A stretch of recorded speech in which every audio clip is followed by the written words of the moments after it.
If you're thinking about buying a new home, you've probably heard people talking about closing costs. Well, there's a lot of confusion about what makes up the closing costs, and there's a lot of variables that go into determining them. So in this video, I want to give you a quick introduction to the closing costs in Georgia. So come join me.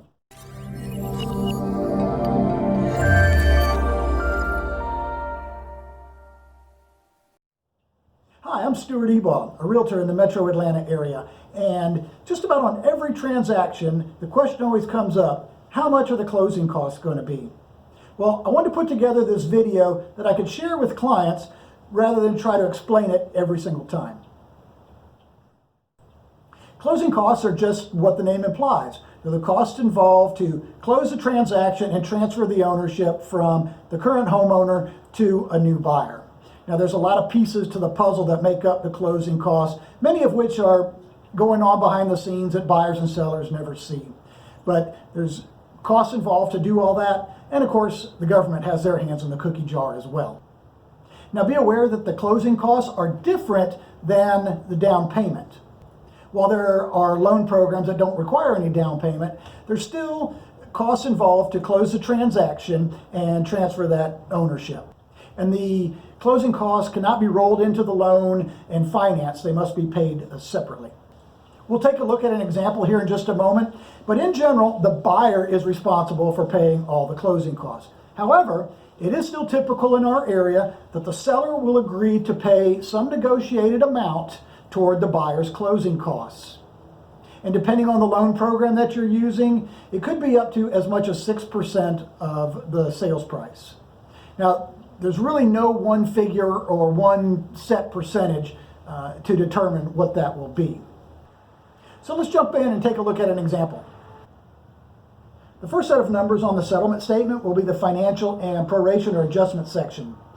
In the financial section, you can see here that the contracted sales price of $222,000.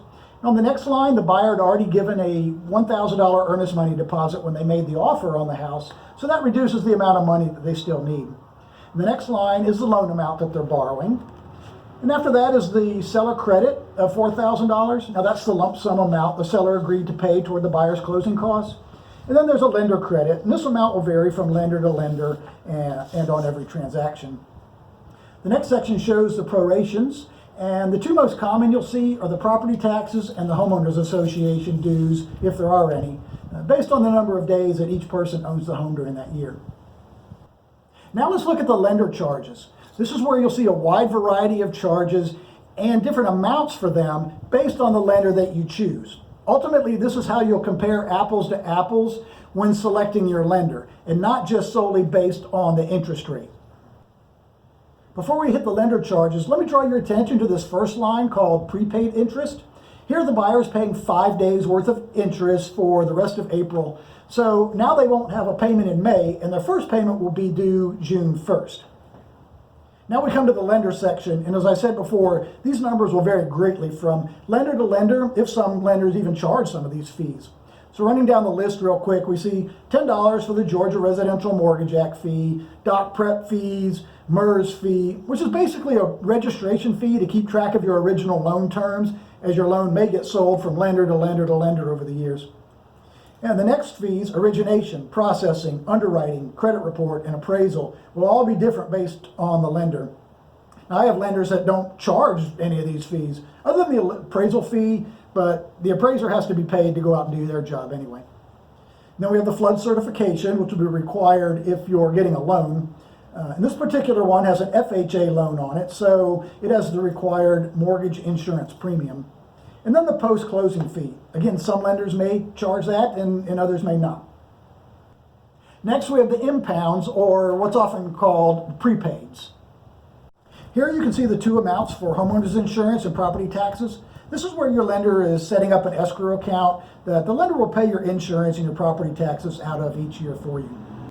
You'll only have this section if you have a loan, or if you put 20% down, your lender will probably let you pay your own taxes and insurance each year yourself. And the last line there is an aggregate adjustment. And the government only allows the lender to hold so much money in the escrow account. So if the first two numbers exceed that, then there will be an adjustment reducing that amount. Next, we come to the title charges, which are the costs the closing attorney incurs to do a title search and tax search, plus other fees associated with their expenses for getting everything together and actually doing the closing. If you have a loan, the lender will require you to pay for lender's title insurance to cover their interest in the property if there's ever a title problem that comes up. And next is owner's title insurance. Now, this one is strictly optional because it covers your interest in the property if there's ever a title problem. The commission section is blank on here because that's a seller's responsibility. And last, we have the government recording and transfer charges. And there are fees at the courthouse for the attorney to record the documents after the home has been transferred to a new owner. And then we have the transfer tax, which is $1 per every $1,000 of the sales price. And the intangibles tax, which is only if you have a loan. Cash buyers won't have this. The intangible tax is $3 for every $1,000 of the loan amount, not the sales price. And the last section shows the 1-year premium to pay for the homeowner's insurance up front. There you have it. That's a lot, isn't it?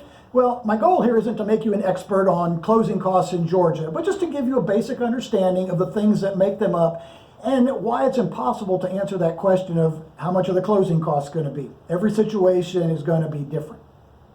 If you'd like to talk more about them, or even to a lender or closing attorney, free of charge, just reach out to me and I'll connect you with the appropriate expert if I'm not able to answer your questions. As a special bonus for sticking around to this point, grab a free copy of my home buyer or home seller's guides at the links that you'll find down in the video descriptions. And if you haven't already subscribed to my YouTube channel, go ahead and do that now by clicking on this link over here. And click on that bell icon as well so you'll be notified each time I post a new video about real estate or our community. Thanks again for joining me on this video, and I hope you found it helpful. If so, give it a thumbs up, leave me a comment, and share it with your friends. I wish you a blessed day, and as always, I look forward to seeing you on the next one.